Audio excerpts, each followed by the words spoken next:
Hola, ¿cómo están? Bienvenidos a una nueva edición de Diario Financiero Televisión. Hoy el Banco Central dio a conocer el indicador de actividad mensual económica de marzo, el cual fue de 1,6%, que si bien sorprendió de buena manera a las estimaciones del mercado, sigue poniendo en duda la esperada aceleración para el crecimiento. Queremos saber qué vendrá en los próximos meses, qué pasará en abril, si retomaremos la aceleración o no. Y para eso está con nosotros el académico y economista de la Universidad Santo Tomás, Alejandro Puente. Hola Alejandro, ¿cómo estás? Hola Denise, ¿cómo estás? Gracias. Bienvenido. Alejandro, primero que todo me gustaría que calificaras la cifra de marzo, un 1,6. ¿Eso fue bueno, fue malo? Bien, en mi caso fue positivo porque tenía una estimación más baja. Mi estimación para el mes de marzo era 0,7 y claramente sobreestimé el efecto negativo que tenía, por ejemplo, la contracción de minería y de manufactura, que fueron bastante desfavorables este mes. Y que, bueno, tal como reporta el Banco Central, fue compensado y más que compensado, porque tuvimos crecimiento al final, por los servicios. Claro. Y claramente lo que está aparentemente jugando un papel bien importante en el crecimiento o la contención de este efecto adverso de los sectores de oferta, como son industria y minería, es el gasto fiscal, que fue muy fuerte, fue 11,8% en términos reales. Y aparentemente, como te digo, sirvió para contrarrestar esto que en buena parte también estuvo influido por la catástrofe del norte. Probablemente buena parte del casi 5% que se contrajo la minería tiene que ver con lo que ocurrió en la región de Atacama. Sin embargo, también hay factores que van más allá de la catástrofe, y esto es importante decirlo también, porque la caída en la manufactura fue relativamente fuerte y ahí difícilmente podemos hablar que incidió este factor de la catástrofe, porque el peso del sector manufactura en esta región es muy chico, es 0,1% apenas. Claro. Con este 1,6, el crecimiento del primer trimestre llegaría a más o menos a un 2,2%. Sí. Eso es ¿qué nos dice o qué nos anticipa para los trimestres siguientes? ¿Qué podemos esperar? ¿Seguiremos con la idea de un crecimiento de menos a más para este 2015? Sí, yo creo que sí. Primero que nada porque sabíamos que el primer trimestre iba a ser el más difícil del año por la base de comparaciones, la más exigente del año 2014. Pasado. Y si le agregamos que tenemos un efecto negativo por un factor exógeno, que es la catástrofe, de hecho estaríamos hablando de un crecimiento promedio en el primer trimestre más bien cercano al 2,5%, que sería bueno teniendo en cuenta esto que te decía inicialmente. Sabemos también que la base de comparación es muy favorable de aquí en adelante y particularmente en el tercer trimestre. De hecho, en el tercer trimestre, simplemente por un factor estadístico, sin considerar otros determinantes económicos, debiésemos tener un crecimiento sobre el 4%.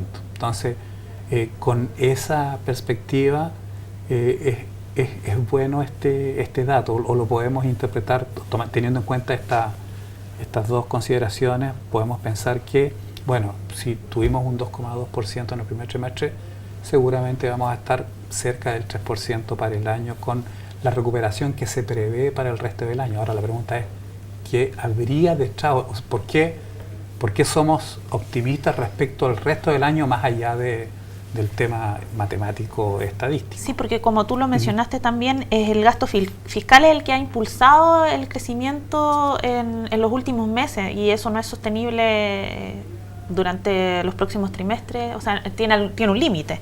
Entonces, ¿está en duda la recuperación para este año? ¿Podremos crecer más de 3% en 2015? Yo no lo descartaría, porque de hecho, como te decía, crecimos en un trimestre que teníamos todo en contra, al 2,2%, en parte por la expansión fiscal.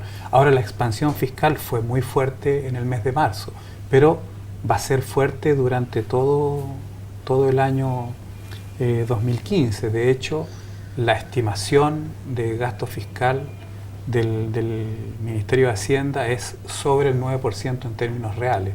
Vale decir que este dato que tuvimos en marzo es algo por arriba de lo que se está previendo para todo el año. Es decir, que de todas maneras vamos a tener un año con el sector público empujando el crecimiento, pero hay otros factores. Está, por ejemplo, un tipo de cambio real que es más competitivo, que de hecho estaría incidiendo positivamente en exportaciones distintas a las del cobre. Y tenemos también los efectos rezagados de una política monetaria que sigue siendo expansiva. Aquí no hay que perder de vista que una tasa de interés del Banco Central en 3% es una tasa real negativa.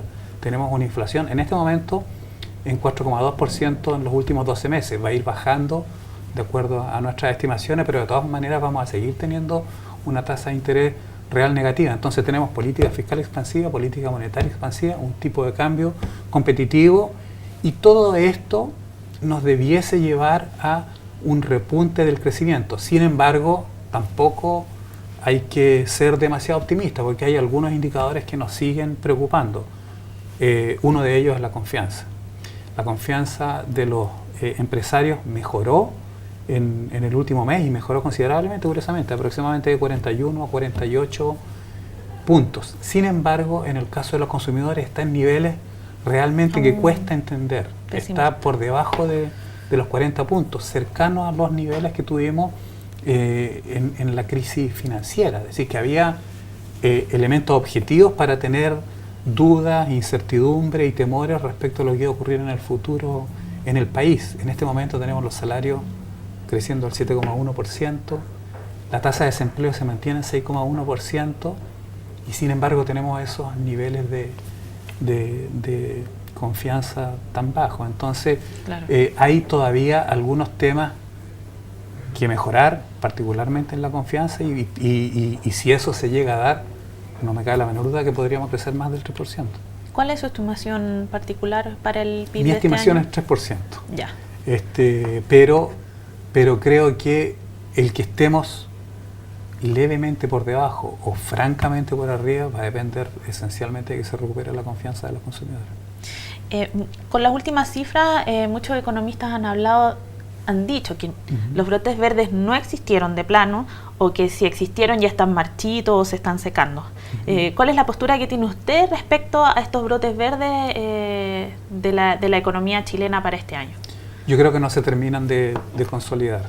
Ya. Hubo algunos brotes verdes, sobre todo en el mes de enero, pero ya en febrero tuvimos datos mixtos, ¿no? Con una parte de los sectores creciendo y la otra contrayéndose. Los sectores de oferta más bien retrocediendo, y los de demanda soportando, y los servicios soportando el crecimiento. Y se nos vuelve a repetir esta situación. Está el ruido del desastre del norte que no nos permite ver con total claridad lo que está ocurriendo. Pero eso es un efecto más de corto plazo. Incluso limpiando los datos de ese efecto, pareciera que todavía hay en los sectores de oferta hay cierto rezago. No se observa una consolidación de la recuperación. Los brotes verdes no terminan de florecer. Y sacando el tema del mayor gasto fiscal, que es lo que ha impulsado hasta ahora el tema de la actividad, ¿cuáles son los elementos que según usted deberían impulsar la economía? ¿Qué es lo que está haciendo falta? Uno de los dolores de cabeza grandes hasta el momento ha sido la inversión, que todavía se mantiene en niveles bajos. ¿Qué falta para que se dinamice la economía sacando el tema del gasto fiscal? Yo creo que la confianza. Yo creo que realmente lo más importante ahora es la confianza, porque efectivamente si nosotros tratamos de ver qué es lo que está detrás, por ejemplo, de la caída de la inversión, hay factores cíclicos que no están, no tenemos cómo contrarrestarlo. Uno de ellos es el fin de lo que se llamó el superciclo de los commodities, de las materias primas y del precio del cobre. Otro es el ciclo del sector construcción, que efectivamente tuvimos un boom bastante importante en algunos segmentos de la construcción, por ejemplo oficinas, y claramente ahí hay dudas sobre la sostenibilidad de ese ritmo que traíamos. En ese sentido, yo creo que lo que se está haciendo con la finalidad de de estimular la inversión es lo que se puede hacer, vale decir, un gasto público, como te decía, un crecimiento del gasto fiscal real de más de 9%, y gran parte de ese crecimiento es en inversión pública, inversión además que en infraestructura, que apoya el crecimiento de largo plazo, pero creo que no hay espacio para ir más allá. Ya con este impulso fiscal probablemente terminemos, y con las dudas que hay con respecto a la recaudación fiscal, probablemente terminemos con un déficit fiscal más cerca del 3% que del 1,9% proyectado por el Ministerio de Hacienda. Por lo tanto, yo creo que desde el punto de vista fiscal se está haciendo todo lo que se puede. Y desde el punto de vista monetario también. Te decía recién que la tasa de interés en el 3% es una tasa de interés real negativa. Tenemos los salarios creciendo al 7,1%, la inflación todavía arriba del techo de la meta del Banco Central, es decir, no hay mucho espacio tampoco para tener una política monetaria más expansiva. Claramente en el horizonte más bien vemos que se debiese mantener en el 3% hasta fin de año, y probablemente comenzar a subir cuando la Fed empiece a subir su tasa, de forma tal que desde el punto de vista de las políticas económicas no hay mucho espacio más allá de tratar de mejorar la confianza. Ahora, ¿cómo se mejora la confianza? Bueno, esa es la pregunta clave. Esa es una buena. Lo que nos estamos preguntando todo, además. Esa es una buena pregunta. Ahora, hay algunos estudios recientes, por ejemplo, el Fondo Monetario Internacional, las perspectivas económicas regionales, donde una de las cosas que se analiza en detalle son los determinantes de la inversión, y los más importantes, desgraciadamente, son precisamente los que no estarían en nuestro control: los precios de las materias primas, y en segundo lugar el financiamiento para la inversión desde el exterior. De manera tal que, bueno, la otra parte que es la confianza, habría que de alguna manera hacer algunas reformas que están pendientes que ayudarían a esta. Por ejemplo, mejorar la competitividad de los mercados. En Chile se ha hecho mucho en ese sentido, es una economía muy abierta y esto ayuda a la competitividad, pero hay ha habido algunos casos recientes que muestran que todavía hay camino por recorrer. Pero esas serían mejoras más a mediano plazo. Claramente. En el corto plazo son más a largo plazo. De hecho, una de las cosas que tenemos que entender es que a veces las economías se desaceleran, y es bueno que se desaceleren, es parte del ciclo. Si es cuestión simplemente de pensar o tratar de imaginarse cuáles serían los niveles de inflación que tendríamos si estuviésemos creciendo no al 2%, sino al 5%. Probablemente tendríamos una situación inflacionaria muy compleja, y con la tasa del Banco Central mucho más arriba, tratando de contener la inflación. Entonces, también hay que entender en alguna medida que esta desaceleración era necesaria. Lo que sí hay que procurar cierta estabilidad en el crecimiento de largo plazo, y que vayamos convergiendo al potencial. Para terminar, me gustaría saber cómo están viendo la actividad para abril, porque también va a venir un poquitito impactada por lo que sucedió en el norte, y eso va a significar que la minería de nuevo podría traer cifras negativas. ¿Cómo están viendo el IMASEC de abril? En general, los estudios que se han hecho con respecto al impacto del tema del norte en el crecimiento para abril es bastante menor que en marzo. O sea que ya vimos lo peor. Vimos lo peor, porque la mayoría de las actividades que se paralizaron empezaron a reactivarse a fines de marzo y comienzos de abril. De manera tal que tendríamos que tener un efecto adverso de 1 o 2 décimas en abril, contra lo que se estima aproximadamente de medio punto porcentual en marzo.